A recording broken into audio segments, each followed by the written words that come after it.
haa waxaad tahay qofka degay qalbigayga, waxaad tahay qofka indhahayga u ilmeeyeen anigoon ogayn, weliba adigoon khalad iga gelin. waxaad tahay qofka aan qalbigayga marnaba ka maqnaan, waxaad tahay qofka keliya aan weligay jecel dareen dhab ah u qaaday.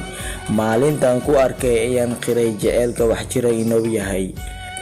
waxaad i dhalansiisay farxad ka macaan badan malabka shinnida, kana qurux badan daymanka, kana adkuun badan saxar-saxare roobka.